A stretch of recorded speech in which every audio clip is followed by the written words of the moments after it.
Go. Welcome back to another video. This is another paid request, this time from Thompson. For those interested in requesting pretty much any type of videos, topics, reactions, reviews, re-reviews, randomness, out of the blueness, commentaries, even stuff like this, feel free to send them either directly to my PayPal or join my Patreon. Both links are down below in the info box. Now, Thompson, he made a list on IMDB and he wanted me to react to them. And it's 145 in this list. That's why there's 2 pages on the tabs. And I asked him, sure, I mean, paid request, no problem. I don't know if I'll have much to say about some of these movies if I haven't seen them. He's like, no, just your initial reactions. Good, bad, indifferent, whatever. I'm like, cool, so thank you. And I want to make sure I'm frame. One more that's working. So here we go. Dracula versus Frankenstein. I guarantee that poster is more expensive than the movie. A whopping 3.6.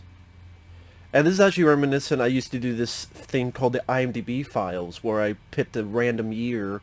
I said, what are the lowest rated films of that year? I haven't done one of those in a while, but thanks to Thompson, the IMDB files. The randomness. And I guess you can put your own verbiage here, as he says, pretty terrible. Looks like it. I mean, Dracula versus Frankenstein type of stuff. Probably the best one that did that was, what, the Monster Squad, technically, by the end of it? I mean, technically. Bogus. But yeah, this movie, again, the poster is probably the best scene in the movie. Pigs. In this movie, there's about 10 seconds of pigs. Yeah, I've heard about this movie. I've heard that's more of a...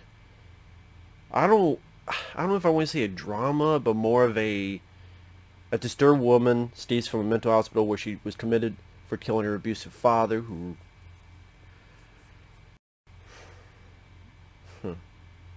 So it's like a maybe a revenge movie. Someone probably dies and their remains are fed to the pigs, and that's the 10 seconds of pigs. If this was a 70s movie about actual killer pigs, it'd actually probably be fun to watch, as bad as it may be. It's like Night of the Lepus. That's the movie where it's about killer giant bunny rabbits. I'm not kidding. It stars Janet Leigh from Psycho, DeForest Kelly, Dr. Brooke from the original Star Trek, Night of the Lepus. And you had giant killer bunny rabbits. And they took the shit seriously. For some reason. But God bless it, because it made it more entertaining. But pigs, not related to the Nick Cage film Pig. Fright House. This is a film I've seen, I've reviewed, and I don't remember a damn thing about it. So that goes to show you how memorable it was. A lot of times if I want to say that that's bad, I will empty it out of my brain while you go put something in the recycle bin on your computer. Al Lewis, Grandpa from the Munsters, is in it for a couple minutes. I think he's like a sheriff or something. He's in it for like 5 minutes. 2 stories about witches getting ready to meet with the devil, and a school teacher who never ages. I don't even remember those being the plot. I do remember there was really bad editing and very, very cheap production value. Whorehouse Highway 5. Again, this is one of those films I remember being one of the worst I've seen, and yet I don't remember a damn thing about it. I mean, look at a van full of college students traveling down a highway, terrorized by a killer in a Richard Nixon mask. It's gotta be one of the worst movies ever made. You see, as I'm talking about, my fucking body's literally doing an upheaval for me even mentioning this film. And the cover, they ripped off Alone in the Dark, which was a 1982 film. It was someone standing like that, only instead of that drill thing, he had an axe. And there's no woman there. So yeah, they ripped off the poster for Alone in the Dark. A much better movie from 82. I also remember this being very cheap looking. really crappy acting. Camp Blood, or as he calls it, Camp Crap. Yeah, I know there's, what, 10, 10 of these movies? Really cheap. Well, I say cheat, but you probably would be cheated. You probably will feel cheated if you watch these movies. Because you watch it a slasher film, but this is from the year 2000, and it looks like it cost $2. If it cost $2,000, I would be surprised. They look cheap. Just look on YouTube, look up clips. They look shot on shitty-o. I swear there's like 10 of them. That's the first one. I already tell. Okay, 2.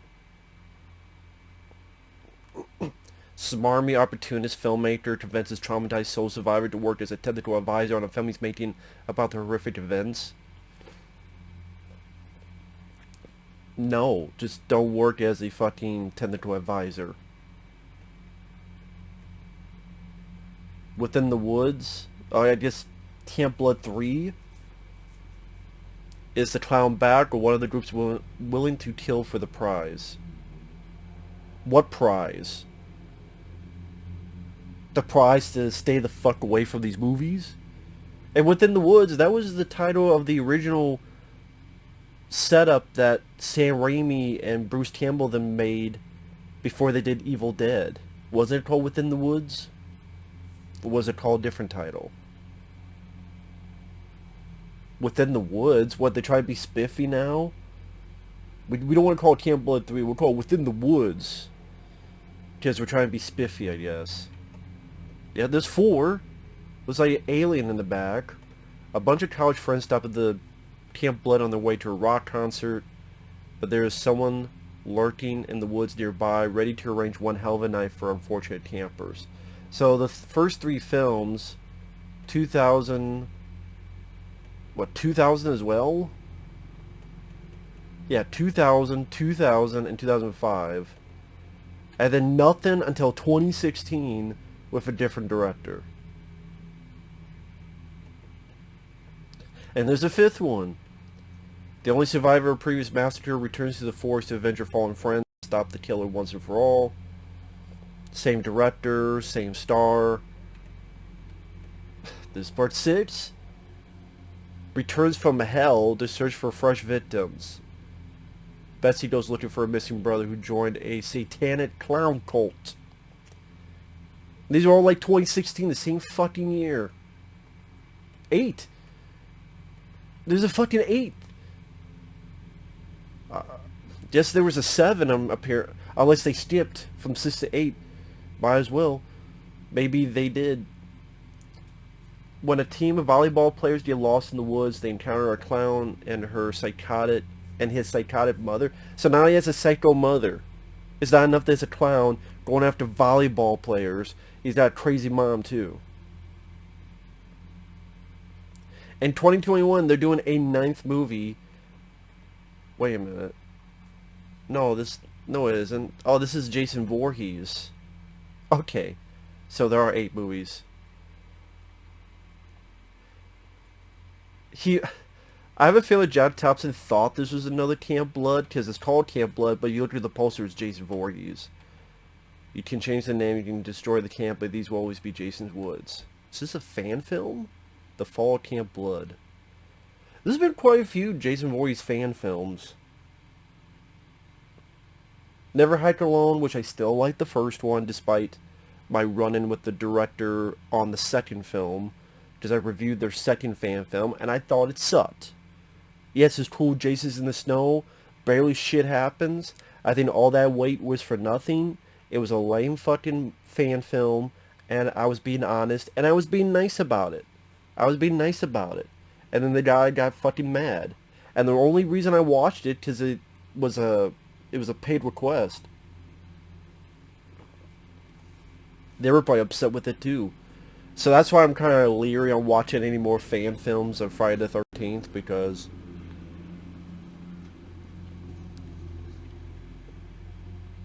I don't want to hurt people's feelings. The Fall Camp Blood. Not too bad of a poster. I actually don't mind this poster.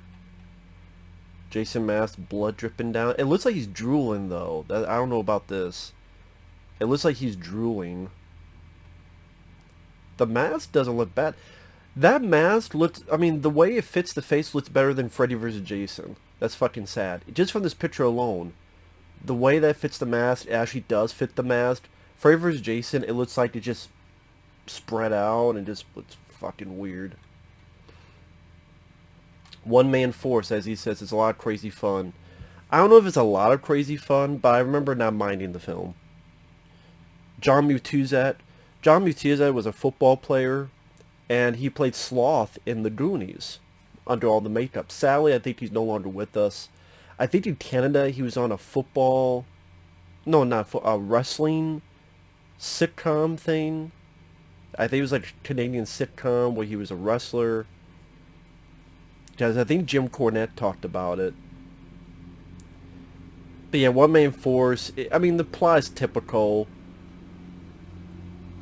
Cop, his partner's killed. He wants revenge, but there's some easy fun and thrills to get out of it. It's entertaining. Ronnie Cox is the cop superior. Charles Napier from, as the trailer says, Charles Napier from Rambo. I'm like, you mean from Rambo 2? You can't say from Rambo, just like, what? He's not in the 2008 Rambo. This isn't that bad. I mean, 4.9 I think is a bit low. It's not like a perfect 5 out of 5 movie, no, but...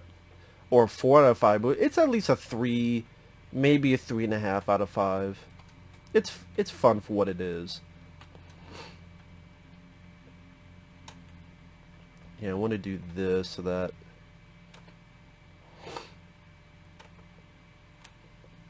The finishing touch. Sam Stone, caught with a personal as well as professional problems, investigates a series of killings in the nightclub scene. His ex-wife, also a cop, goes undercover. The finishing touch. I don't know anything about this. Otto Vosloo from Hard Target, he's in it. Art Evans, I think that's the guy who helped John McClane in Die Hard 2. I think that's Art Evans. Oh, he says it's a nice little thriller. Okay then. Night Trap. Very strange AIP. An odd studio. Yeah, if it's AIP, more than likely it's a piece of shit. As my friend calls it, AIP star... Think of it as an incompetent production. Because most AIP films are an incompetent production. Or, as I could call it, an interesting pile. As in pile of shit. A New Orleans cop tracks down a vicious demonic killer who has sold his soul to the devil for invulnerability and immortality. See, if it wasn't that production, if it was like PM Entertainment, if I saw this and went, wow, Robert Davi, he was in Maniac Cop 2, Maniac Cop 3, Predator 2. I like him as an actor. He's the star, which is rare they got to do that. He was all... Doesn't mean it's a good movie. He was in The Bad Pack, which also had Roddy McDowall, and sadly that was a bad movie. But, okay, Robert Davi is the star, and Michael Ironside from Scanners and Total Recall, he's the villain. But, and Night Trap is... So... Is it based on the video game? No, it's not. And it's a demonic killer, so is it like the First Power? Is it like the horror show? I remember seeing clips of this, and it looked really bad, which is sad. I didn't mean for that to rhyme, but whatever.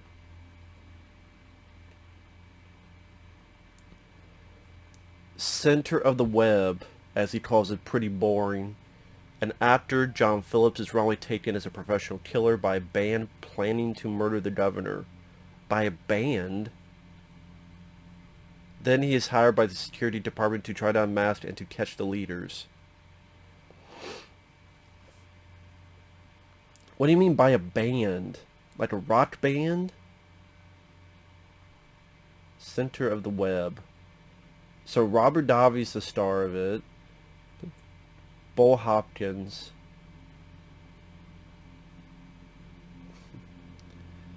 Huh. That's sad. Like, Robert Davi got to star in a couple films. Oh, it's the same director, David A. Pryor. Yeah. If he's directing it, best to stay away. The Van. The only thing I remember about this film is there was a cover where it was Danny DeVito. And I think Danny DeVito has like a little small part in this. But some of the early releases, Danny DeVito was only on the cover and made it seem like it was his film. I think I remember making fun of it when I did my bad DVD VHS covers. I'm like, oh my god, I'm in the van! I need to get the fuck out, I'm in the van. Get me out of this van. 9 Deaths of the Ninja I have not seen. Although I've had friends tell me it wasn't really that good. Sho Kosugi stars in it. It's a fun trailer. But, I mean, even he says one of Sho Kosugi's worst. I haven't seen it. Dane Justice. Eric Estrada. Wu-Sain Park. Is that the same guy that did... does this say if I highlight it? Wu-Sain Park. That sounds familiar. The ninja. Yeah, it is. That's the same guy. Oh, he passed away in 2006? That's too bad. Yeah, he did Miami Connection. The ninja. Okay, so the same director of Miami Connection, Dane Justice, starred Eric Estrada. Immigrant's family falls in chaos when his parents divorce. His mother marries the father of his bigoted classmate. Sounds like trouble. Slaughter in San Francisco, Chuck Norris. Yeah, I've heard of this film. Chuck Norris is not the star, despite what this fucking says. Oh, that's kind of funny. Warning, Chuck Norris may be hazardous to your health. But this makes it look as if Chuck Norris is the star of the film. He's not. This other guy, who they tried to have Lo Wei try to have with a wannabe Bruce Lee. Chuck Norris is a villain. I don't even think it's his voice in the movie, and Chuck Norris is in it for a couple minutes, and Chuck, I know, hates the film. I think he did it like as a favor or something, and the lead guy, I remember not having any presence. I remember this being a really lame movie. And again, it's funny how this poster fucking lies to you. It's a good title for an action film, Slaughter in San Francisco. If you actually did that with Chuck Norris and he was like in San Francisco just going around kicking ninja ass, would have been a much better movie than what we got. Spirits, starring Eric Estrada and directed by Fred Olen Ray. Well, that tells you everything. This really tells you everything. This poster is like the evil Three Stooges. Welcome to Hell on Earth. Yeah, this kind of tells you everything. Spirits. Collision Course. You know what? I actually don't hate this movie. I know I'm supposed to. I had dumb fun with it. It's not one of the best buddy cop films. It's not in the top 10. It's not in the top 20. But I had some dumb fun with it. I thought Pat Morita and Jay Leno were fun. I thought it went at a decent enough pace. The jokes are fairly tired, yes. Louis Teague, who did Cujo and Navy SEALs, I thought he has a bit of energy to it. I thought there were some decent action scenes, and Jay Leno and Pat Morita was such a weird combination that, I don't know, I thought it was entertaining, to say the least. Chris Sarandon from Child's Play, he got to be your villain. Tom Noonan from Manhunter, he was one of the villains as well. We're gonna go up there, we're gonna fry his ass. Fry his ass?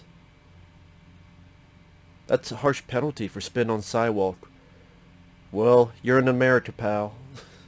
See, I remember having some fun with this movie. Again, maybe like a 3 out of 5 stars, maybe, but I would rather watch this than Ride Along. Or Ride Along 2. Again, it's not up there with Lethal Weapon or Tango and Cash or Bad Boys Trilogy, but I had fun with Collision Course. I don't hate the film. Now these two I hate. I've talked about these two all the time. Feeders and Feeders 2. Two of the worst films I've ever seen. The way these came about was, there were many years ago, I did something called First Time Viewing, where I found a list of movies. It was on a website that's not up anymore. And I'm like, oh, okay, I've never seen these films, so I'm going to do a series of videos where I've never seen them and get my first initial reactions. I found some gems, Shakma, which I enjoyed. Murder by Phone with Richard Chamberlain, I wish had a Blu-ray or even a DVD. I enjoyed that film. So there's some gems, and then there's stuff like this. $5 shot in Shadio. There were scenes where like a guy's talking to a girl in a store, and the script is right fucking there on the table, and she's looking down to read the script on camera. There's another scene where it's supposed to be a cat that has been killed, like a pet. The person looks, you know how you get a magazine and you cut the pieces out of a picture? And then imagine you take that picture, or not even that. Imagine like a computer, right? You get a computer and you get a picture and you get your paint section on your computer, and you just cut out the face and you put on something, the Photoshop. That's what it looked like. A bunch of like little Photoshop parts of a cat with some painted fucking red.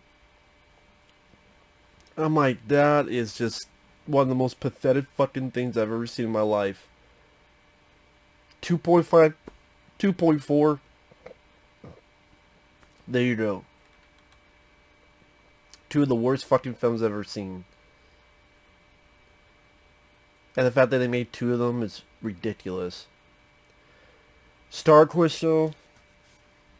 Or Crystal. Might be Crystal. Yeah, as he says, I've said this before. And first off, that alien on the poster is not in the movie. It's not in the fucking movie at all. That's number one. Number two, it's about some orange blob that gets on a ship, starts killing people, finds a computer, reads the computer. There's an electronic Bible attached to the computer. The alien reads it. He feels bad for what he did. He apologizes to the two remaining crew, going, I'm sorry I killed your friends. I found Jesus. And he becomes a fucking Jehovah's Witness. And then the two people, even though this thing killed all your friends, you're like, oh, that's okay. That's alright. And give him a spaceship so he can fucking go off. And you have a song by a voice actress who worked on Scooby-Doo singing, Crystal of a Star. One of the worst fucking films I've ever seen. By far. Night Beast, I haven't seen it. I've heard of it. Dracula, Prisoner of Frankenstein. Man, Dracula must be a... I don't know why I'm stuttering. Because I'm looking at this poster. What is up with this poster? What? Frankenstein monster looks like he's frozen in traffic.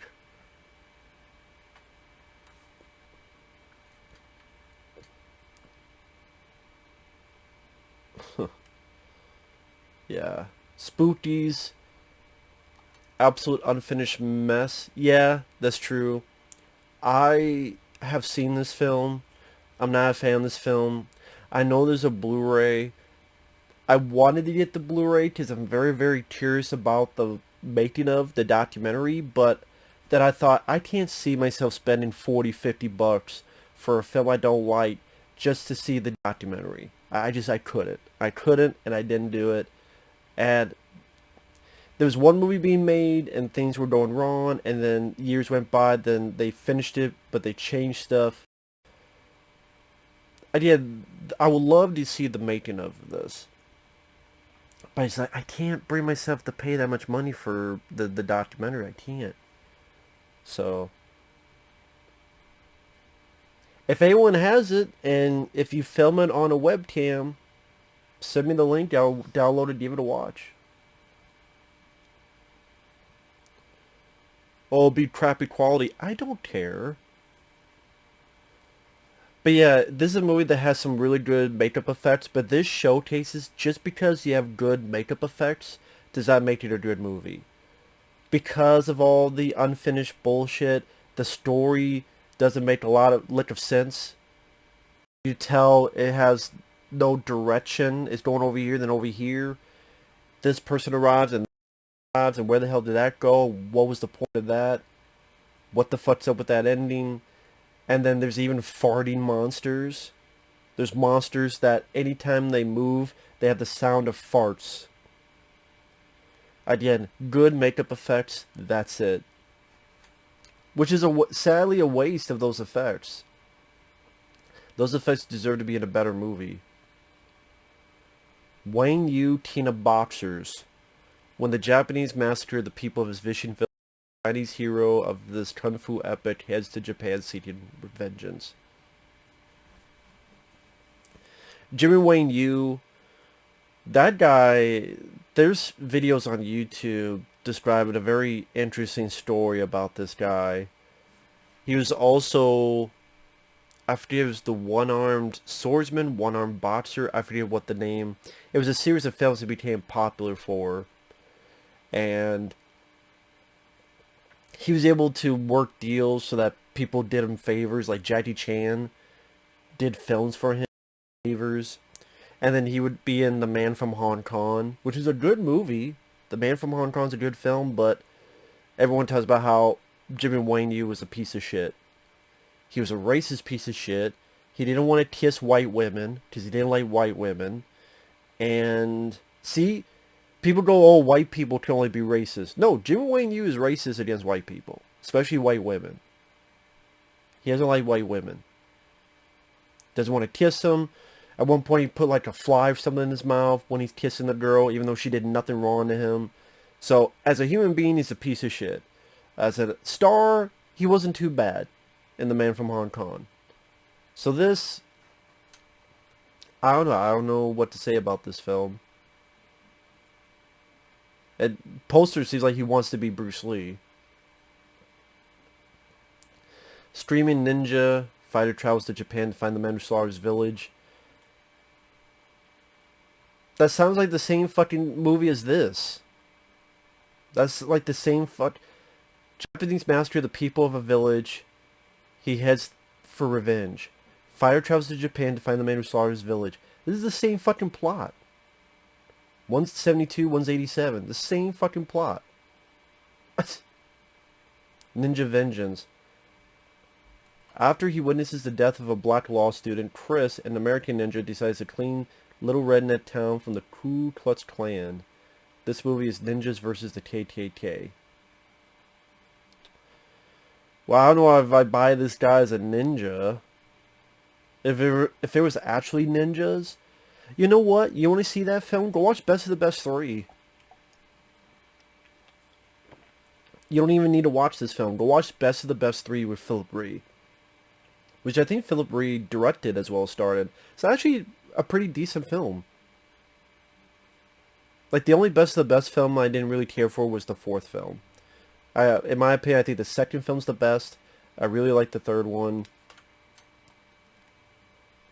First one's decent. Destroyer. I always thought this was a weird cover because he has a skull. And that's not in the movie. This is alright. I mean, I prefer the First Power, Shocker, the Horror Show over this. But this was alright. a guy gets electrocuted, he comes back. I like the idea that when he comes back, there's a movie being made at the prison. Like a women on prison exploitation flick being made. And Anthony Perkins from Psycho is the director. That was interesting. I don't remember if the killer is just living in the prison, if he's been living there the whole time, and like he got electrocuted, but he didn't die. Was he in the morgue and then he just got out and he just lived there? Does he come? I can't remember. It's been so long. It was on Blu-ray. I wasn't able to pick it up. I think it's out of print now, so I lost that opportunity. Deborah Foreman, I remember from the first Waxwork. I believe she was also in April Fool's Day. Clayton Rohner, who was also in April Fool's Day.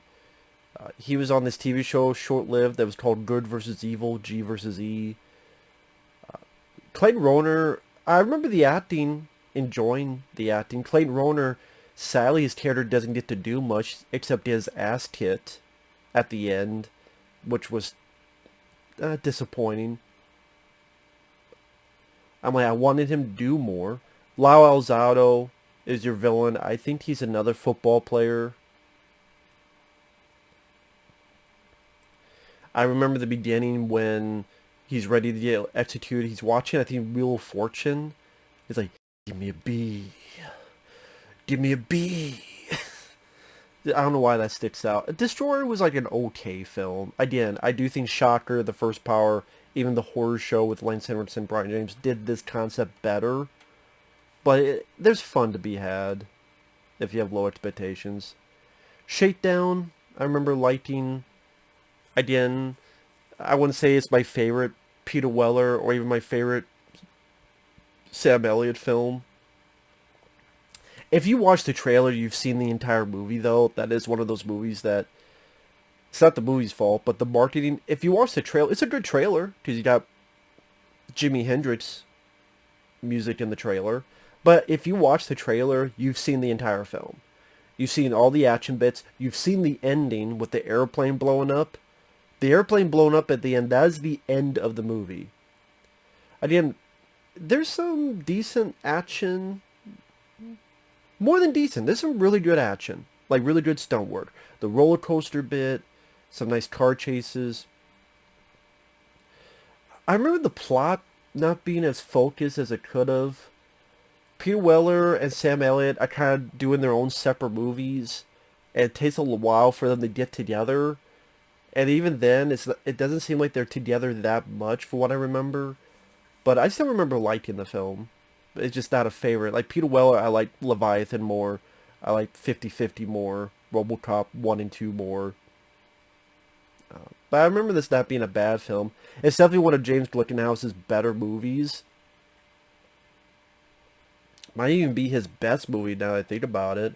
Because I like it more than the Exterminator.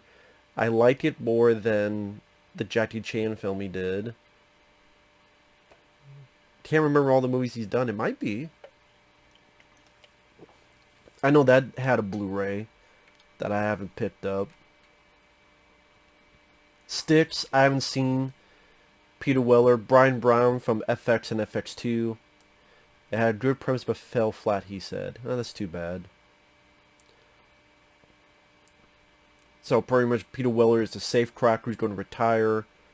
But then his brother's targeted, so he has got to come back to the fold. Haven't seen it. Hidden Agenda, one of adult's most boring. Yes. And yet again, this is one of those films, I did see this, and I don't remember a damn thing about it. When the FBI can't protect a witness, it's up to ex-Agent Price and his own protection program to take them under. Oh yeah, that's right. I think there's kind of an action scene at the beginning, and then there's a lot of talking with his team. Some of his team gets to... yeah. Yeah, I do remember this being one of the more forgettable... One of the most forgettable Dolph Lundgren films. And I love Dolph Lundgren. I love a lot of his movies. My favorite being I Come in Peace. I love Men of War. I love Showdown Little Tokyo, Red Scorpion, The Punisher, Universal Soldier, Rocky 4, of course. Speaking of Universal Soldier, the movie George Lazenby decided to make after rejecting Diamonds Are Forever, which was the dumbest decision he ever made in his life. I think he even admits it. I mean, this is a film that gets a 4.3. Train an army for an exiled African leader. He probably thought this would be some big, like, award-worthy movie, and it's not. Honestly, they just should not have gotten George Lazenby in the first place. Whatever they offered Sean Connery for Diamonds Are Forever, they should have just offered him for one on Her Majesty's Secret Service.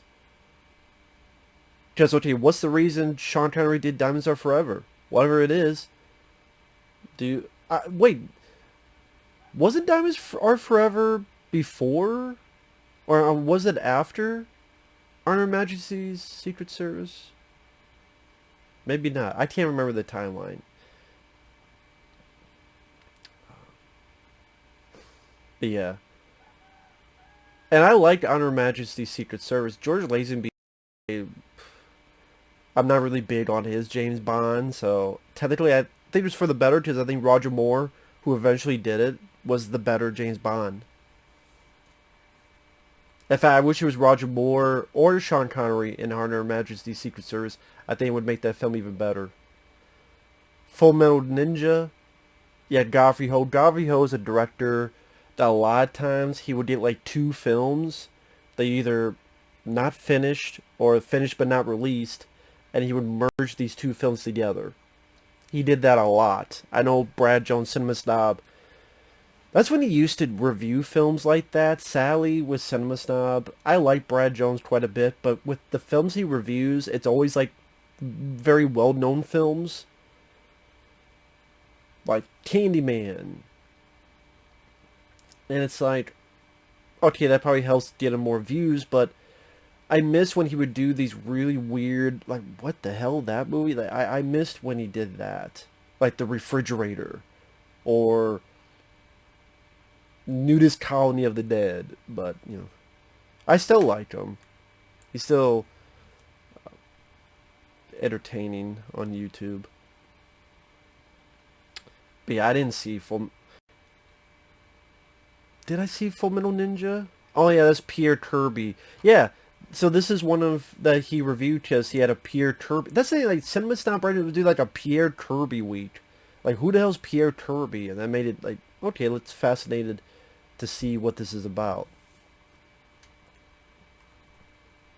Pierre Kirby was an actor that I guess passed away, disappeared, after he made this series of Gravery Ho type of films. The story of how Eddie got involved in this movie is funnier than the movie itself. Best defense. Yes, I think he hosted Saturday Night Live, and he said that Paramount went up to him and, hey, can you be a part of this movie? I'm not doing this shit. Oh, here's a big check. Okay, I'll do it. This movie is awful. It's, of the early Eddie Murphy, it's one of his worst. And sadly, Eddie Murphy's the best part of it. Like, Eddie Murphy's scenes, I think, are funny. It's like 15 minutes at most of the movie, though. That's at most. And it's from the director that will later do Howard the Duck. And the story behind this film is that the movie was made with Dudley Moore. Dudley Moore's an actor who did films like 10, Arthur, which were big comedy hits of the early 80s. So they don't do another Dudley Moore film. He is this engineer trying to, with a group of people, make this new tank for the military. And then it's going to espionage and people stealing the plans, and Dudley Moore's in the middle of it. And the movie sucked. And even when they filmed it and they screened it, it sucked. And they said, oh shit, we have a big bomb on our hands. Wait a minute, we got this new guy. He 48 Hours, Trading Places. He's a huge hit. He's a huge up-and-coming star. we'll do a special guest star. Which, how many times has a movie done that? So they bring in Eddie Murphy. We'll have you film like 15 minutes of footage, and then maybe 20 minutes. Maybe it's 20 minutes of footage, to be fair, and spread them out throughout the film. And it didn't help because you're still watching a very boring, unfunny Dudley Moore film where Dudley Moore's character is extremely unlikable, the story's limp and flimsy, and it just fucking sucked. I hate Best Defense. Eddie Murphy's parts are funny, though. And then what's even more crazier, they filmed a scene where Dudley Moore and Eddie Murphy work together. There are pictures of this. You can find, you type in Eddie Murphy Dudley Moore on Google, and then click on images, you will find Eddie Murphy in military uniform, like saluting, or someone, and then Dudley Moore's right next to him. I'm like, so this is an ending they shot for the film, and they didn't use. Why would you not use that?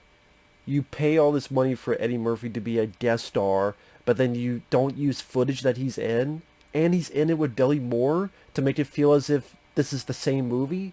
Because it does feel like it's Dudley Moore's film, then a little bit of Eddie Murphy's film. And Eddie Murphy's film is a lot funnier. If the entire film was Eddie Murphy in this tank, like as a tank commander, trying to deal with this war, it would have been a funnier film. It might have even been a bigger hit. Even the poster, it's Eddie Murphy drawn on a blueprint. And the title's pretty lazy, Best Defense. So it's, yeah. In My Neighbor's Roosters, they agree, it sucks. Layover. David Hasselhoff made a movie with PM Entertainment. Oh, this is PM Entertainment. Alan B. McElroy. Isn't that the writer of Halloween 4 and Rapid Fire? Did he direct a film? I didn't know he directed a film. Yeah, this is the guy who wrote Halloween 4, Wrong Turn. Yeah, Halloween 4. He wrote Rapid Fire.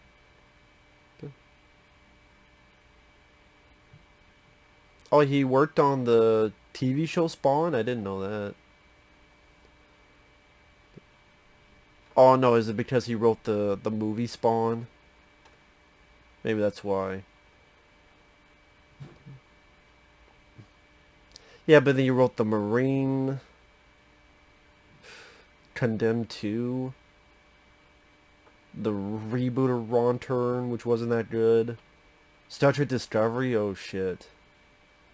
See, an airport affair becomes a man's 24-hour nightmare after he discovers the woman is the wife of a dangerous jewelry dealer whom he befriended on a previous flight. So it's not even an action film, it's a thriller. So yeah, it's PM Entertainment, but it's a thriller, which is not PM Entertainment's strong suit. Their strong suit is action. So if it was David Hasselhoff shooting and fighting and car chases blowing up, the probably movie would be worth a shot. But if it's more of a thriller, idea that's not PM Entertainment's bread and butter. Night Train to Venice, Hugh Grant's worst movie. It's a 2.2. Holy shit. 2.2. A young man on his way to Venice to deliver his book exposing the neo-Nazi movement is suddenly stopped by a stranger, trailed by a pack of wild dogs and nearly killed. I mean, it doesn't sound that bad, but I guess with 2.2, I guess it's that bad. It doesn't. You look at the plot. The plot doesn't sound that bad. Neo-Nazis, wild dogs, Malcolm McDowell as well as Hugh Grant, but yeah, apparently it's that bad. Lawnmower Man 2 is a piece of shit.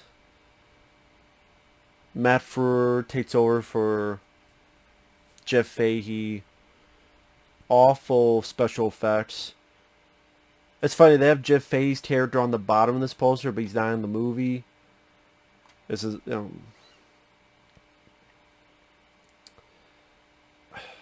don't even know why they made a sequel in the first place. I guess the first film made a bit of money, that's why, but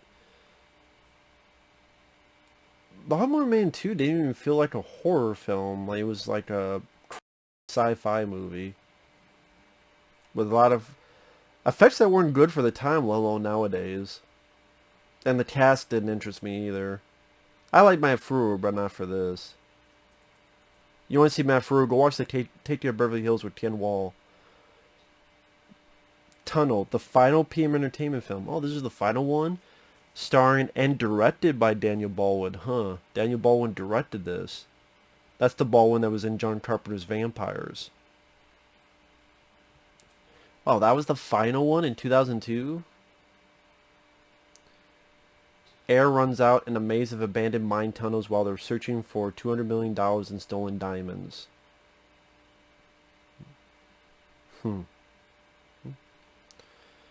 Zardoz, Sean Connery's most embarrassing role.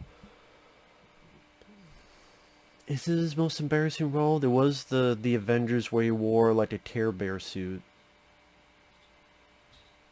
And there was the one where it was based on the Green Knight, where he was the Green Knight and he wore a suit that looked like a Christmas tree. Although this is the film where it says the penis is evil. And 46 minutes in. I might have to go a little bit faster, so I apologize to Jack Thompson. Low Blow. Such a weird fucking poster. I mean, it's so... The fact it's called Low Blow is like, this is what he does. Does he just... Is this a prequel to Cop Puncher? I'm gonna low blow everybody because I can't fight. The hardcore... Yeah, Van Damme's look on the poster says it all. This is a horrible film. One of Sheldon Lettish's worst films. He did Lionheart, Double Impact, The Order, but he also did The Last Warrior, which is his worst film they directed with Dolph Lundgren. And this one, very lame, boring, lazy movie. I know at one time it was going to be Wesley Snipes with Van Damme, because Van Damme's supposed to protect this boxer, and Wesley Snipes is going to play the boxer. For some reason, that never came into play. 5.2 is way too fucking high for that. Town and Country, the movie's backstory is more interesting than the movie. I don't remember the backstory, but yeah, I remember there's a lot of money spent on this, and it was one of the biggest box office bombs. Probably one of the things that helped kill Warren Beatty's career, because you didn't really see him in much movies after that, after 2001. But Breach, Thomas Jane, Bruce Willis, and This Is What You Get. Well, that's not the first time they worked together. They were also in a film called Vice. And a junior mechanic aboard an interstellar arc to New Earth must outwit a cosmic terror. Seems like it could be a fun idea, but sadly, you know, dirt cheap budgets, waste of talent, and Bruce Willis having his soul sucked out. Cosmic sin. Bruce Willis probably has a cameo, and once again his soul is sucked out. Frank Grill's in it. You want to see Frank Grillo in a film? Go to this level. I mean, at least one that came out this year. Or to watch The Purge Anarchy. Survive the Night. Survive this movie. Survive the Game. Was this a sequel? So yeah, this is probably a sequel to the Survive the Night. They made a sequel to that called Survive the Game. Bruce stole from Ice-T. He wishes. This is, oh my god, they made a fucking sequel. Just a 4.1, this was so hit, they said, let's do a sequel. So many people were yearning for it. The Perfect Weapon. No, this one Perfect Weapon is Jeff fucking Speedman. Seagal's a villain, then he dies, but he doesn't die, because it was a double or a fake or whatever the fuck. Fuck this Perfect Weapon. Dying of the Light. The movie looks unfinished. I didn't see this film, so can't say anything about it. Message from Space. Yeah, this is like a pretty much Asia wanted to do their own Star Wars. I think Sonny Chiba's in this, I believe. Vic Morrow, who later passed away because of the Twilight Zone, the movie. I've heard of this film, I haven't seen it. Black Eagle. Black Eagle is pretty bad. Van Damme is the villain. He has 2 or so fights with Sho Kosugi, and honestly, Van Damme looked better than Sho Kosugi. Sho Kosugi did not look good in any of the fights in this movie. Van Damme, I think, outshined him. But then Van Damme dies, I think because, like, I do not want to be killed. It's ego. Instead of being killed by the hero, he dives for something and dies from bolt blades. So fucking stupid. Very boring film, too. Boring espionage shit. But Joe Van Damme had a presence to him. Agent Red, one of Dolph's worst. They filmed quite a bit of the movie, and then they said, this director fucked up, we need another guy. And then put a bunch of fucking stock footage from other submarine movies. It's funny, this poster is captured, and there's no helicopters in the movie. It takes place in the fucking submarine, with a lot of stock footage. And Dolph and this girl going around these very, very small areas. See, that's why submarine films, unless it's a big budget film like Hunt for Red October or Crimson Tide, they don't work. Or if it's like a film like Below, like if it's a horror movie, like if you're having a horror movie in a submarine and you do it well, that can work. An action film, there's barely any room to move. So it just, and then it's just, all the outside shots are just stock footage. Countermeasures, Michael Dudikoff film, I don't remember much about this. This might have stock footage as well. I can't remember.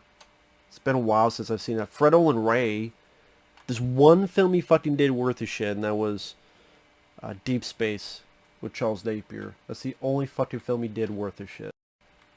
Flight of Fury. Oh yeah, it's a remake of Countermeasures, that's right. Once again, Steven Seagal film. I know I've seen it, and I know I reviewed it. I don't remember fucking thing about it. I'm sure more stock footage was stolen. Empire State. The Rock is barely in this. Yeah, there you go. Go up to The Rock and ask him about Empire State. Hey, do you remember Empire State? Out in 50? Mickey Rourke. Reformed ex-convict enters a love triangle, gets manipulated into being a scapegoat in a murder scheme for revenge. Out in 50? As in you don't be out of the movie in 50 minutes because the movie's fucking boring? Shades. Interesting premise, but it's filmed horribly.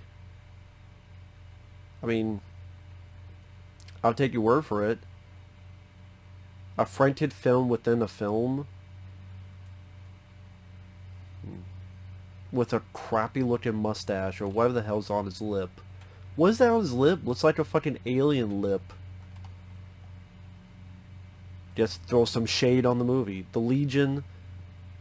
This is what Mickey Rourke is up to nowadays. 'Tis he screwed it up. He had The Wrestler. He got, what? Didn't he get an Oscar nomination for The Wrestler? Good movie. He got to be in Iron Man 2. Not the best movie.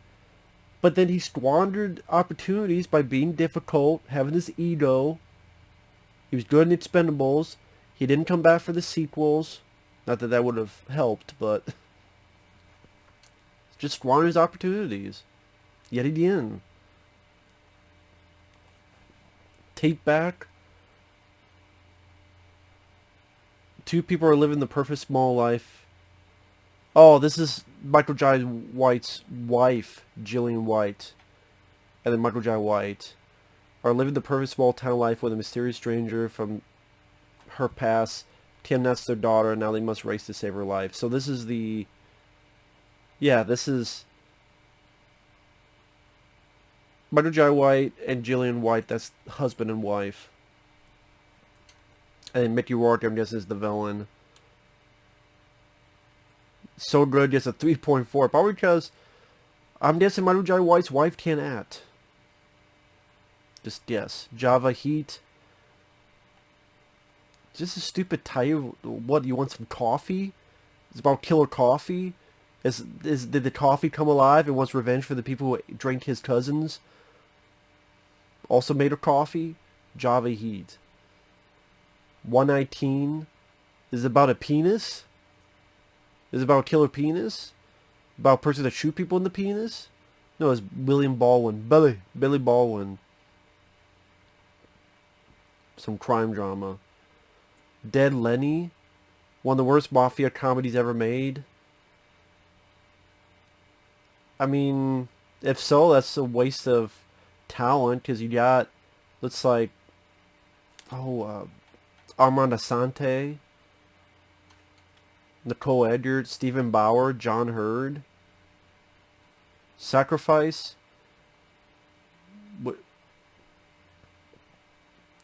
Tough undercover cop inadvertently gets involved in dangerous heroin ring. Yeah, Cuba Gooding Jr.'s direct-to-video library is not really that good.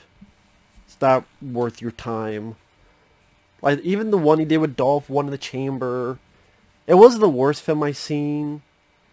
It was mediocre, though. I don't think I hated it. It was just fairly mediocre. Because Cuba Gooding Jr., he works better when he's got a bit of personality and a smile, like Chill Factor. As much as people hate that film, he was good in Chill Factor. He was having fun. Judgment Night. But in these, he's like super serious. I think that was a mistake. Food Fight. Yeah, that speaks for itself. Death Racers.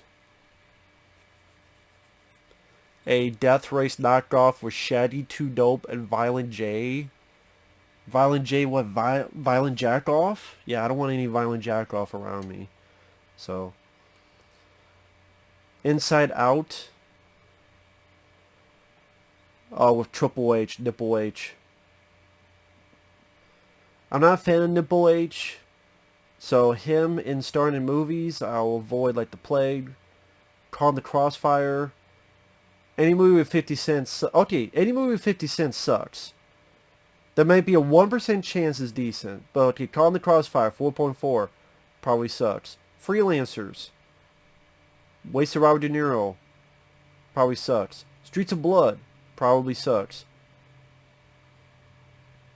Killjoy, I've seen it. I remember being very cheap. Like a crappy version of Freddy Krueger. And they made sequels. White people money? As opposed to what, black people money? 9/11. Yeah, this one got a lot of controversy when it came out. Because it's about people trapped in an elevator while the 9/11 event happens. I didn't realize Gina Gershon was in this. Charlie Sheen, Whoopi Goldberg. They thought this was going to be some big, dramatic, probably like award-worthy movie. And people went, this is... You cannot make a movie on 9/11. I think it's just going to be too close to home, no matter how you do it. This is an event people don't want to remember, and the fact of, yes, you remember the people who died because of it. But you don't want to remember the event as in, you don't want to watch it, you don't want to rewatch it, you don't want to view it. What about Pearl Harbor? I think Pearl Harbor...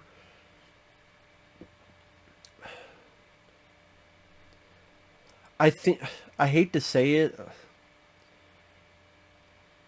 because people still think of that as military, and they think that's military history. There's some kind of weird disassociation you can put yourself in, but the fact that these were all civilians, and I don't know. I just think you will never... I think Oliver Stone even tried to do a World Trade Center, and that didn't work out, so it will just never happen. That reminds me, I'll tell this story now. For those who have followed along, thank you for an hour, and I'll tell this story. Many years ago, there was a person who I read up that they were making a 9/11 movie with zombies. That because of 9/11, the people in the buildings. They died, but they came back as zombies. I remember reading this, and I made a video going, this is fucking stupid. This was on my old channel. This is fucking stupid. But he's fucking dumb. And the director, or supposedly the director, said, oh, you can't do this, and would even try to threaten my friends, you better not talk bad about it. And guess what? Your movie never got fucking made. You fucking loser. Now, maybe it was just some asshole who wasn't the director. But I like to think it was, just for my own ego. He definitely acted like he was. Assassin X, Art Camacho. Art Camacho is one of the lousy directors of action films. Oliver Gruner. After some of the stuff I've heard about him, I've lost respect for him. I liked him as a martial arts star, though. But I've lost respect for him as a person. Haven't seen it, though.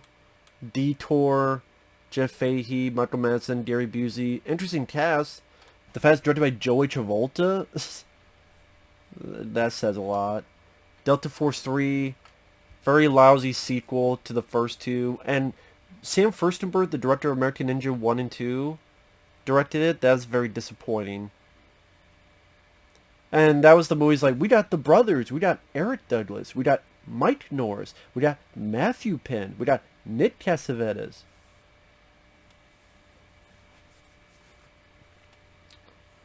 I don't even know why it was called Delta Force 3 in the first place. Sharks in Venice, I haven't seen, with Stephen Baldwin. I think John Ziroquo has seen it. He wasn't really big on it.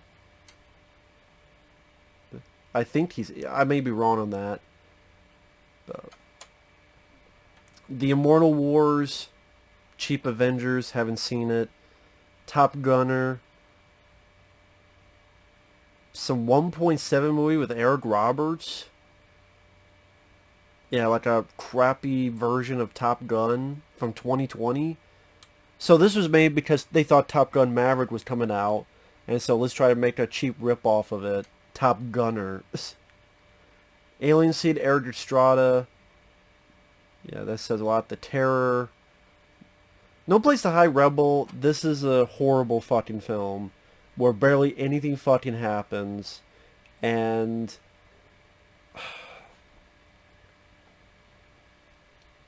I've reviewed this film. I don't remember much about it.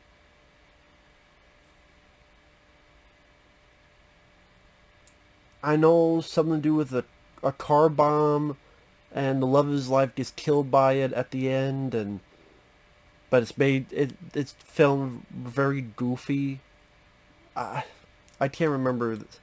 I can't remember. Steve Plan 2 and 3, garbage direct-to-video sequels. Steve Plan 2, Stallone's barely in, and it's more like We Love China. Steve Plan 3, Stallone's in it more, and it didn't help.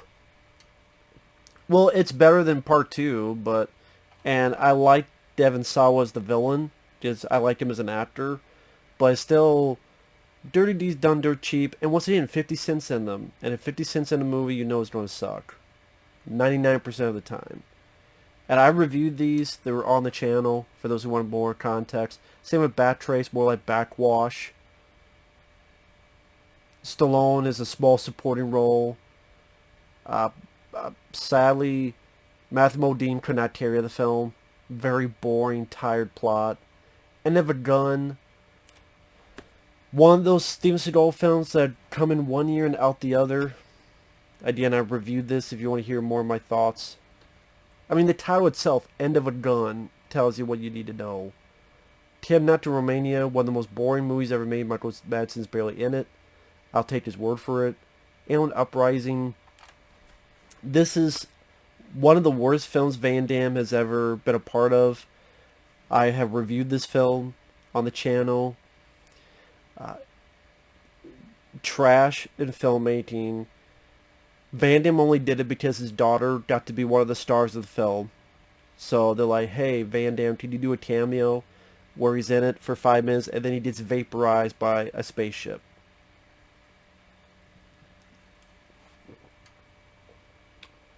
Intergalactic Adventures of Mass Cloud. I've actually heard decent things about this. 4.7 Max Cloud. I've heard alright things about this. No, Scott Adkins is in it. IT, yeah, from the director John Moore. I remember this being okay. Not realistic in the slightest. But I remember Pierce Brosnan being good. I know it's from John Moore, who did Die Hard 5, but he also did Behind Enemy Lines, which I enjoy with Owen Wilson. And I remember this being okay. Like, alright. Wasn't great. It's not an underrated gem. Pretty much Pierce Brosnan is this rich guy who needs help with his programs and in and out of his house. He hires this guy. This guy's a weirdo. He fires the guy, so the guy's now hacking into his home, into his cameras, all that stuff, and being a creep. And it's like a thriller. I wouldn't call it crime. Is that crime? Mystery? Not really. You know who's doing it. It's not a mystery. I would call it like an okay thriller. Again, wasn't that? I don't think it was that bad. 5.5. That's understandable of a rating. Ablaze, yeah, crazy cast. We got Michael Dudikoff in it, Tom Arnold, Ice-T. They're each pretty much doing their own fucking movies, and it's a lot of stock footage. Wasted Michael Dudikoff. I know Fabio. Fabio, as I'm doing this, is doing a Michael Dudikoff marathon. Check his channel out, the Italian Stallion 51.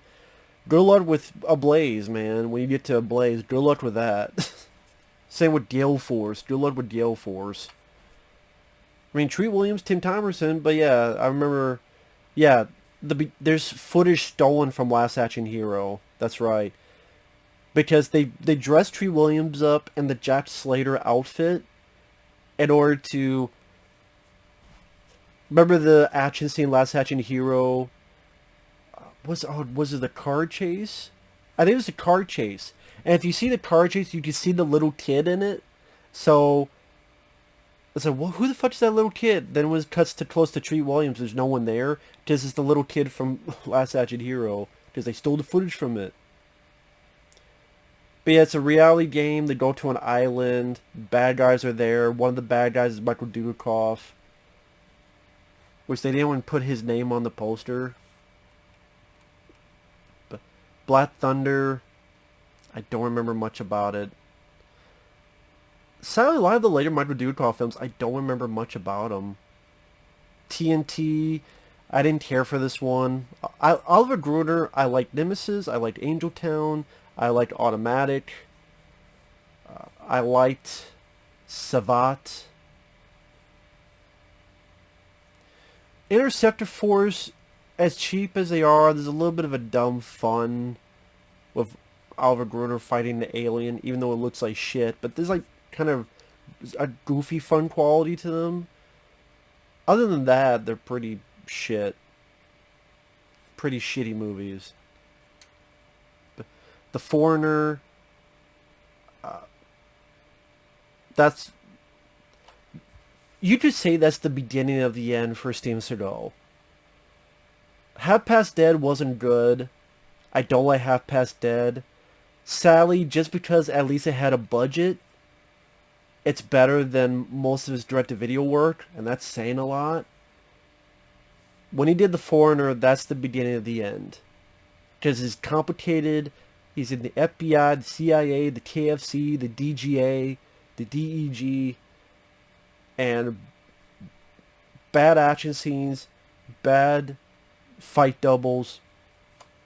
Sometimes he's dubbed. Black Dawn, yeah, the sequel to The Foreigner, more like Black Yawn. I think this is the fucking film where there's literally a shot with him on a dashboard, and on the dashboard there's McDonald's wrappers. I think it's Black Dawn. Literally like McDonald's wrappers. I think I reviewed it. I might have shown it in the review. Would you ever re-review a Seagal film? If it was a paid request, yes. I survived it once, I do survive it again. Hot Boy, you know, funny enough, it hasn't been uploaded yet, but I actually have, this was a request, Hot Boys. So I watched it again. So it's a bit fresh in my mind. The review of it should be up by the time this is up. This is a god-awful movie. Master P and his film company got with PM Entertainment. They made a film together, so he's got some action like PM Entertainment, but it's got a lot of the soap opera, rapper bullshit that Master P directed. Silk the Shocker can't act. He has no presence or charisma. The Jess Speakman's in it. He's in it for like 3 scenes. No fighting. He does a little bit of training, some students, and then he has like 2 quick load conversations. That's it. Gary Busey, he's on autopilot as a dirty cop. C. Thomas Howell is such a non-entity, he might as well not have been in the film. He's another dirty cop. The movie, it's a soap opera about his girlfriend being arrested for a crime she didn't commit, and she's pregnant, and he wants to get her out, so he's working with cops to get this other guy. But then it's, trying to be like this dirty cop deal. But then it's his girlfriend is dead, and he gets with Snoop Dogg and his buddies, including Anthony Johnson, a guy named Pee Wee who stutters for comedic effect, because that always works well. And then we're going to rise the ranks and kill people in the underworld, because somehow that's justice. So it's trying to be like a wannabe Scarface, but not really. Anyway, if my review should be up, so feel free to look that up. It says 2000 here. Other places I've seen 1999. So I don't know. On Wikipedia says 99. This says 2000, so I don't know what year it came out. Global Effect. Don't know what that is. Daniel Bernhardt's in it, apparently. Arnold Vosloo. Hunt for Eagle 1 and the sequel. Martha Costas is in this. Haven't seen them. They have pretty low ratings, though.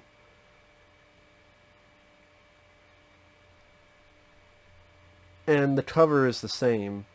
I guess maybe this was like a 2-pack or something. Or they didn't bother to update the photo on this. Yeah, I haven't seen them. The best Martha Costas film I would say is Drive from 1997. Vanquish. Ruby Rose. Wow, 2.7. Holy shit. Morgan Freeman, I guess maybe he's the bad guy. Damn, son. 2.7. To the Limit. Yeah, Anna Nicole Smith and Skyscraper. Rest in peace, Anna Nicole Smith, but she was not an actress. She cannot be believable in the slightest. And Skyscraper is one of the worst Die Hard film types ever. Although I still rather watch that than Dwayne Johnson's Skyscraper. Because Anna Nicole Smith's Skyscraper, at least there's stuff to talk about with how bad it is and how at times funny bad it is. While The Rock's Skyscraper is so boring and mediocre that's completely forgettable. And they had a budget, so there's no excuse. But yeah, Skyscraper is one of... I want to see... Maybe it's a PM Entertainment film, and if so, it's one of the worst. To the Limit, to be fair, I didn't see that one. I don't think. If I did, I don't remember it.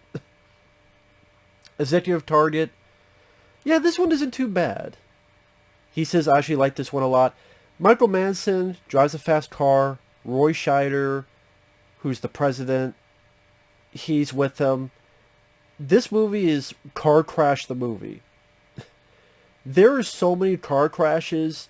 There's more car crashes in this movie than 4 Hollywood productions combined. Keith David is your main villain. Keith David kidnaps Michael Madsen's wife, saying, you need to get the president. Or he's forced to drive a getaway car, but then he's like, I got you, Mr. President. And they're going to kill my wife, and so many fucking cars crash in this movie. It's crazy. Street Corner Justice, Mark Senior, look like Tiny Lister Jr. in the background.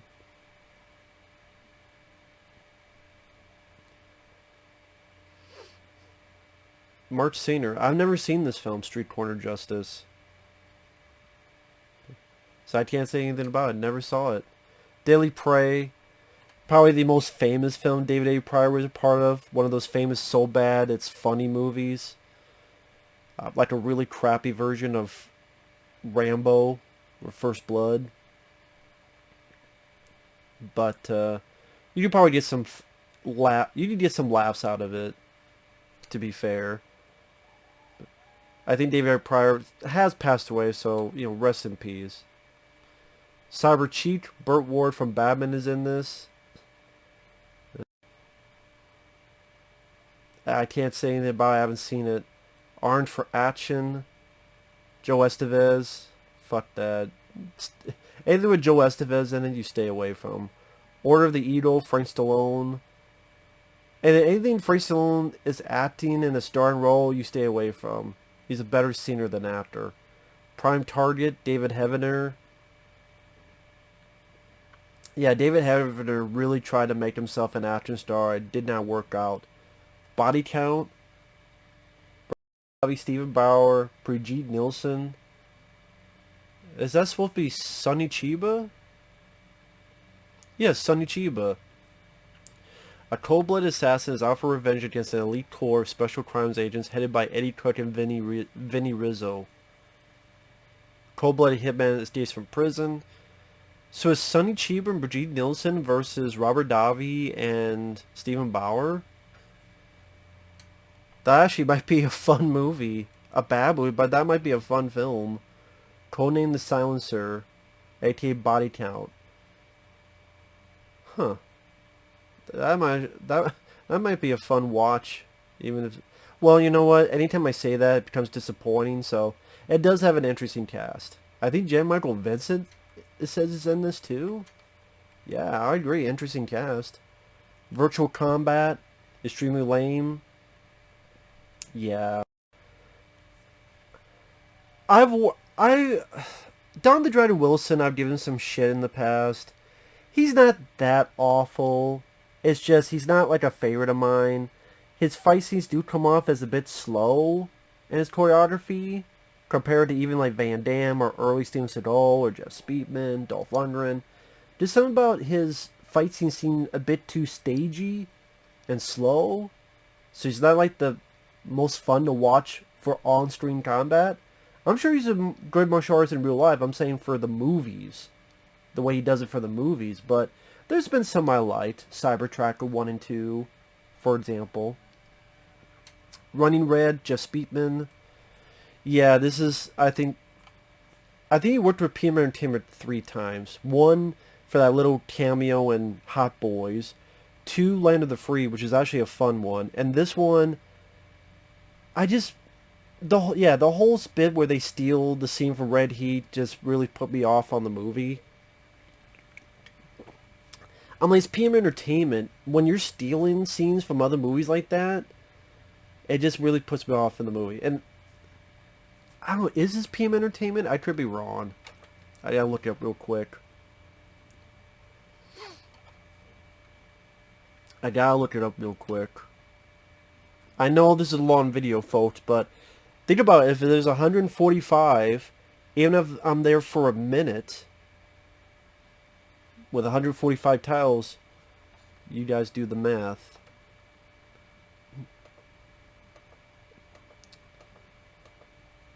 But I still appreciate it. People don't realize how much I appreciate it.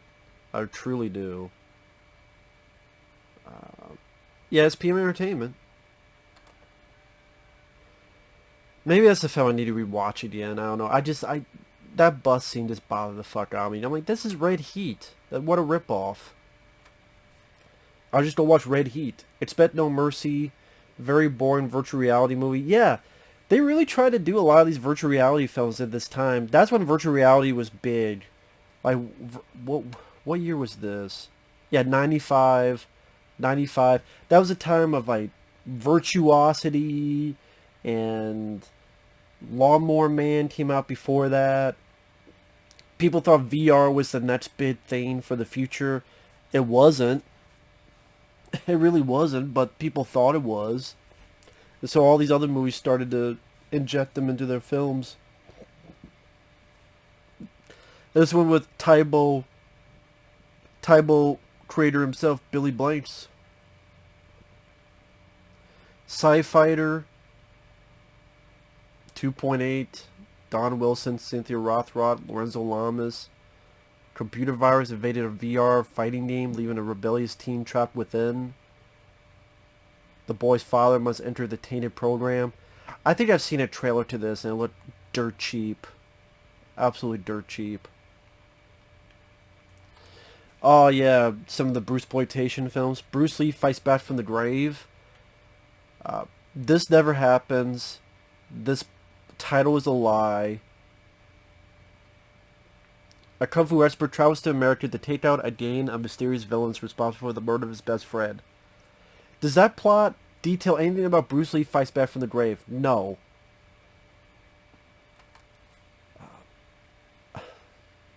It'd probably be in poor taste. I was going to say, if Bruce Lee actually did fight back from the grave and fought vampires and monsters, it would probably be in poor taste, but actually, you know what? That'd be badass. I mean, yeah, Bruce Lee is so badass, he can't stay dead. He's fighting back and kicking monster ass. I'd actually be up for that.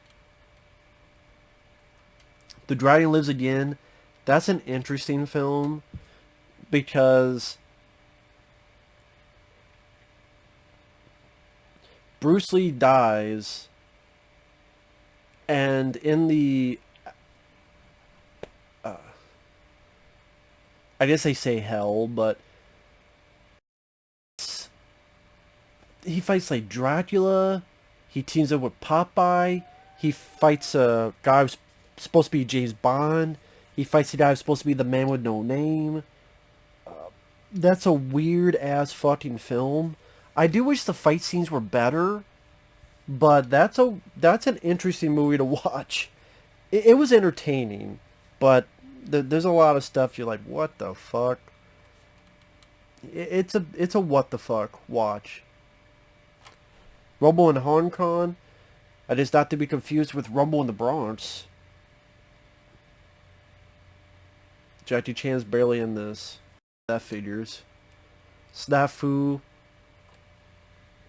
Yeah, this is the film that was supposed to be Project Extraction, and it was supposed to be Sylvester Stallone and Jackie Chan. And I don't know why Stallone said no. I read up that it was...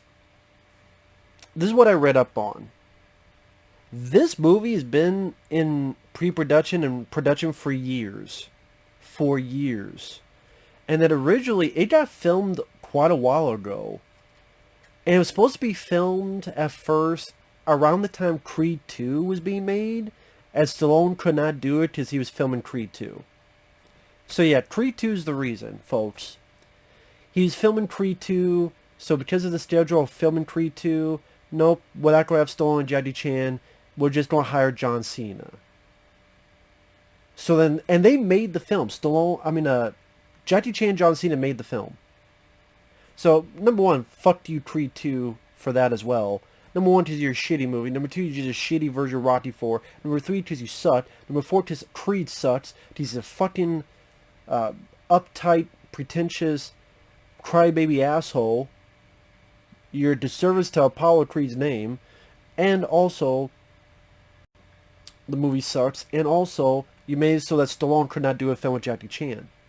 But then they filmed it, and they got it done like in 2018, and then for some reason it kept getting delayed, where the movie's done, but then China and US, because there's a China-US production, then those tensions kind of went more tension-fueled as they kind of broke away. And then John Cena did that thing with, Taiwan, and, I'm sorry, China. And then now it's like, do we really want to release this film? Because now people in China do not give a shit about John Cena. That's fine. People in America don't give a shit about John Cena. And I'm the guy that said he did fine in the Suicide Squad. He did. But that's rare. And now there's talks of this film never being released. I think it will be released. It'll just go direct to video. Kind of like that film with Jackie Chan, Johnny Knoxville, which was actually rather good, called Skip Trace. I actually rather liked that film. Skip Trace I thought was a fun movie. Hitman's Run, not a bad movie from Mark L. Lester. Oh, the director of Commando, Shodown Tokyo. This stars Eric Roberts. Is this the movie, or is it another movie where Eric Roberts, he's a hit... It might be another movie where he's kicking ass and he dies at the end. I can't remember. I think that's another movie. Going Overboard, one of the worst comedies I've ever seen in my life. I did a review, a rant on this. This is a god-awful, Adam Sandler's worst film. Yes, even worse than Jack and Jill. The War with Grandpa, I've never seen this. Yeah, so Robert De Niro was in The War with Grandpa. He was in Dirty Grandpa. Dirty Grandpa I didn't hate. I didn't love it, but I didn't hate it. It was just, meh. I didn't... 5.9, that's a fair rating for it. The Power of Few, Christopher Walken. Religious conspiracy collides with urban crime. That's a weird fucking idea. Christian Slater's in it, I guess. Absolute Deception. Cuba Gooding Jr. Ticking Clock. Reporter stumbles upon the journal of a murderer replete with plans to butcher specific people. 9-year-old orphan living in a group home. Mercenaries. Yeah, this is when they try to do the low-budget female Expendables that no one saw.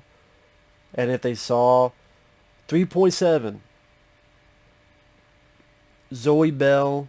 That's the girl from Death Proof. I was thinking what her name was. Kristanna Loken from Terminator 3. Vivica Fox from Kill Bill. Brigitte Nielsen from Cobra. Cynthia Rothrock. I'm really, most of these people don't have much to do. I just... Horrible fucking movie. Jaws in Japan. The title kind of says it all. I'm surprised they didn't get sued for using that font for Jaws. The Last Days of Frankie the Fly. Dennis Hopper in a gangster movie with Michael Madsen, Kiefer Sutherland. Never seen the film. Yeah, never seen the film. Manos, the Hands of Fate. I did review this film. I did see this film. It's a bad movie. It's pretty bad. At least it's short. I commend the filmmaker. If you don't make the bad film, at least make the bad film short. So I commend him for that. Hills of Ice Part 2. Yeah, sadly one of Wes Craven's worst films. Uses stock footage from the first film at the beginning. Yes, a dog has a fucking flashback.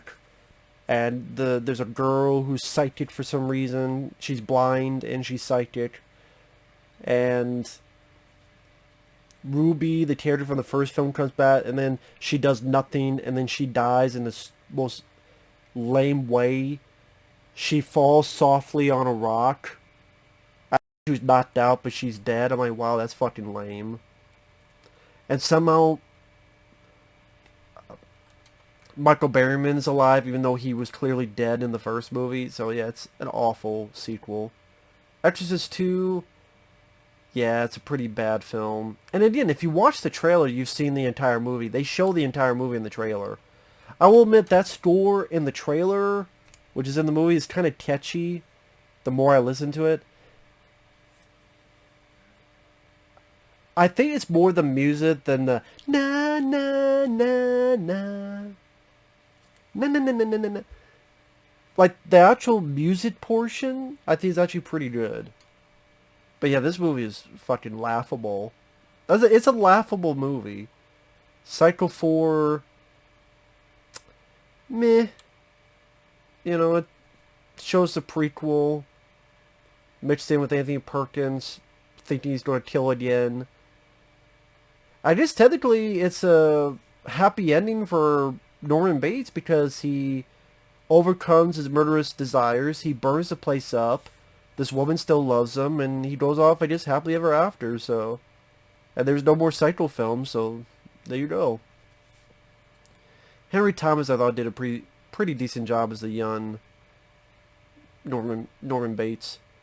Never seen Deathstalker. I know there's like 4 of them. Never saw them. Never saw the Deathstalker movies. Cyborg 3, I remember being pretty bad. Zad Galligan being wasted. Thinking, what the fuck does that have to do with Cyborg?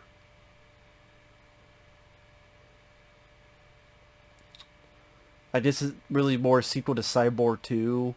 Only you don't have Angelina Jolie. The Swarm. Judd Thompson, I disagree with you tremendously. You say good cast for an atrocious movie. I'm sorry, man. I don't think this is an atrocious film. I don't see what's so atrocious about it. I think this is, so far on the list, it's the most underrated film on this list. I think The Swarm is a damn good movie. It has a great score by Jerry Goldsmith. The direction, the composition of shots, perfectly fine. It is a good cast. And it's a cool concept with killer bees. And what is so bad about it? In 1978, it's going to be hard to create killer bees. I think they did the best they could. The technical aspects they had in 1978. And they still look better than a bunch of fucking CGI bees would. You can't have real bees, because that's impossible. CGI bees nowadays will look too cartoony. I think they look as good as you can with the time frame. And you get some big, like, there's a big scope to it. Like, this is a big budget movie, which is what I want in this kind of B movie idea. But give me an A-level production like Volcano with Tommy Lee Jones. It's a B movie idea. There's no way there's gonna be a fucking volcano in fucking LA. But if you give me an A movie cast and budget and competent in direction, I'm going to enjoy the hell out of it. Roland Emmerich's coming out with a film called Moonfall. The plot is fucking stupid. A moon is collide with the fucking earth. No matter what, we're dead. But it looks like it's got a good cast. Patrick Wilson, Halle Berry, big production value, based on the trailer, competently shot. That looks fun. And then you take a B movie idea, you give me an A movie. That's the kind of fun I'm into. I think The Swarm is pretty good for what it needed to be. So I disagree, Jack Thompson. I'm sorry. Final Stab. Didn't see. Granny. Didn't see. This is about Killer Granny. Maniacal. Didn't see. Silent Terror. Different Dracula vs. Frankenstein movie. This one has the actor who played Klato from The Day There Stood Still. Huh, okay. The Expendables 4. Yeah. I think this is... So, the director they have here is what? The director did Snafu? That isn't released? Yeah, supposedly, the people casting this, other than Stallone, Statham, Dolph Lundgren, and such, is Tony Jaa, which I like Tony Jaa, but it's nothing special, because he was in Triple X 3, The Return of Xander Cage, and he was in Fast and Furious 7. Like, these type of films that kind of tarnished his, oh, it's Tony Jaa, but now it's like, okay, it's Tony Jaa.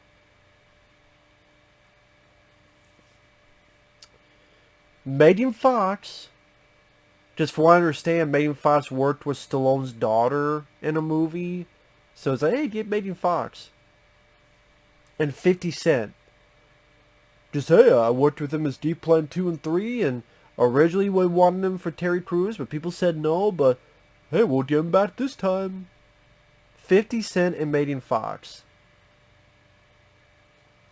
Maybe that's another video I'll do a different day, but fuck Expendables 4. Fuck Megan Fox. Fuck 50 Cent. I don't want Expendables 4. You killed it. It's dead. It's no longer special. You fucked it up, Stallone. With that said, thanks for watching, guys. Take care. Shut up, computer. And we will see you guys later. Bye-bye.